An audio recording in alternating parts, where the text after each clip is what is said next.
what are my options for foreclosure? We've talked about some of these, but I'm going to brief through them quickly before we wrap up. You can do nothing, member choice 1. You can save money, get cash for keys. How do you get cash for keys? I don't know, because we haven't had anybody lose their home yet. We've had so much fun stalling. But they just say if you move out in a certain number of days and leave it room clean, they'll give you $3,000. If you leave in a few more days down the road, they'll give you $2,500. A lot of them will negotiate. If you're not getting anywhere, get an attorney. Probably for $200-300, you can get $2,000 to $3,000. It's probably a good return. It's probably the only casino you get to get involved in. Ask for the cash for keys. Negotiate it. Get it in writing. I'm going to say a couple things about short sale and deed of lieu. If you choose to go those routes, make sure you see an attorney and your CPA or a tax consultant, because there are huge tax ramifications that come back and bite you on both of those. You think, I did the right thing, I got a short sale, we did the best we could, woe is me, it was horrible, I was wounded, I moved out, but at least I did the right thing. And then January of the next year, you get a 1099-C for the difference. Whoa, all of a sudden here you are, down and out, underemployed, broke, buried, trying to avoid foreclosure or bankruptcy, and there you've got a $100,000 1099-C. Our state, Oregon, I don't know about Washington, our state, Oregon, is a non-recourse state. That means if it's your personal residence, they foreclose, that's all they get. But if you do a deed in lieu, or if you do a short sale, they can go after you for the difference. Unless you get it in writing from them otherwise. And a lot of times they don't want to do it. So if you get it in writing from them otherwise, make sure you take it to your attorney. An attorney goes over it and make sure it's done correctly, because they'll try and slip something in. Don't take one from Barbara Hinman. Yeah, don't take one from Barbara Hinman. Thank you. Okay, so just really beware of those things. Doesn't mean you shouldn't do them. Doesn't mean there isn't a place for them. But just make sure you dot your I's, cross your T's. Okay, on the seconds, I'm not going to go into all the details. And we're going to have some one-pagers on our website that tells some of these bullets for you to better study. On a second, even in a non-recourse state, you can get a 1099-C on the second if it was not part of the purchase money. In other words, if it's a second you took out later and you fixed up the home and there's ways of, your CPA might look at you and say, don't worry about it. If you get 1099-C, you're insolvent, I can prove it. Yada, yada. If your CPA says you're okay, don't worry about it. But do not assume you're insolvent just because you're broke. Buy time, challenge everything. We've talked about this qualified written. These are some of the things that our homeowners use to challenge and have been highly effective with. The QWR, the active modification applications, injunctions that the attorneys get for us, bankruptcy 7, 13, and 20. And people say, I had an attorney on the phone the other day who didn't know what Chapter 20 was. Chapter 20 doesn't really exist in the book, but it's where attorneys put a 7 and a 13 together, and they run you through both. Okay, it can be highly effective in certain circumstances. Okay, pretty bad when a silly homeowner has to tell them about it. Save your money. I can't say this enough. Save your money. I don't care if it's only $100 a month. Keep building on it and growing it. If foreclosure sale, when do you move out? Cash for keys, we talked about that. Choice number 3, challenge these pretender lenders. These servicers are not your lender, and who knows if anyone is. And one of the things I keep telling attorneys is, who?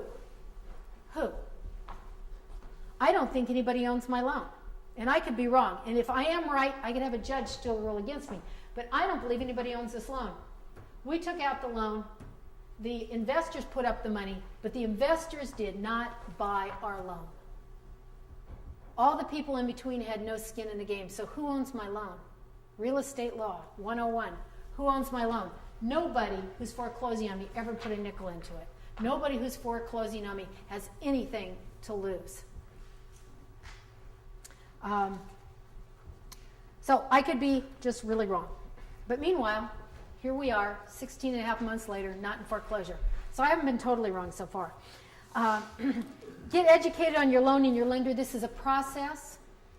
If you can't stomach doing the modifications, go find a HUD counselor. They're in every one of your counties. Get them to do a bunch of work for you. It's free. Don't hire a modifier. I'll just say that modifications in this state, if you hire a guy to do it and you pay them up front, we have a law against it. I didn't make the law. I don't agree with all of the law, and some of it I do. Doesn't really matter what I agree with on that. But those guys are breaking the law if they take money up front from you, even an attorney in this state, and the same in California. You're probably not going to get a sustainable modification anyway, so why are you spending $4,000? You can get a HUD counselor to do the same work free and buy you time. This is one of the things that the DOJ was grilling us on. No, we don't do mods. No, we don't take money. Okay, get educated. It's a process. It takes time. It took us months to understand some of these concepts. Our brains did not want to go there. A forensic loan audit, there are different things. We have different things that here can be audited. Don't pay for what you don't need. We have reliable sources. We do some audits. I refuse to talk about those very much here. We don't want to be in the audit business. We have other people who can do them. They're reliable and affordable. We do what we have to do to get through this. It's not a business model. It's not something we want to be in, but we have to be able to get them. And really, really shop. Don't just go pay somebody, and make sure you need it with your attorney. And a lot of attorneys don't even know what to look for, and that's why we're on a mission. Probably one of the brightest minds we've found in the nation. Where did the DVDs go that were up here? Probably one of the brightest legal minds in the nation is this Neil Garfield.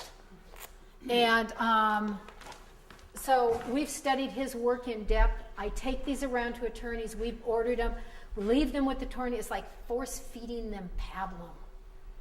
And then finally the light goes on.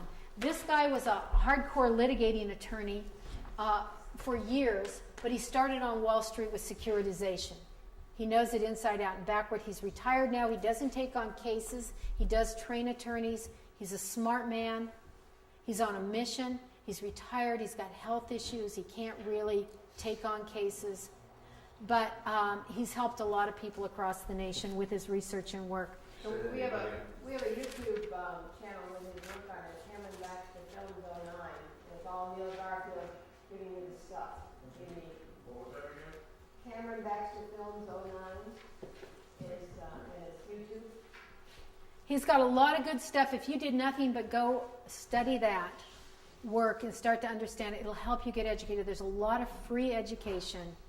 And then when you need more, it's worth paying for. We've paid for more just because we wanted it. But if you are broke and you have to feed your kids first. I tell people who come to our homeowner support groups, I have men who say, I don't know how my children are going to eat this week, and I'll say, go down and get food stamps. I have full-grown men and cry who say, I can't do it. Probably 80% of the people that come to our workshops in Southern Oregon, we live in a very, very conservative community. 80% of them are hardcore Republicans. The farther north we come, the more conservative, or the more liberals we see. I don't really care what people are. We are neighbors. But I have hardcore Republicans that sit there and cry and say, I can't take government handout. And I said, well, when you understand what they did to you, and that you're going to be paying this thing off for a long time, and your babies need to eat this week, go get some food stamps, get back on your feet, get out of your depression, get your dignity back. That's what's going to get you working again. That's what's going to rebuild Main Street and rebuild America. And they go do it, and they thank me. In fact, we went on food stamps 5 months. We celebrated when we went on. We had a bigger celebration when we went off. When we finally got our retirement checks all kicked in and didn't qualify. We celebrated. And we celebrate small wins with our homeowners because every one of them is a win back to dignity and back on our feet and back to rebuilding Main Street. The last page, just a couple of recommended books. Mark, why don't you put that last slide up there? Remember that cat and mouse? Well, this is what we want.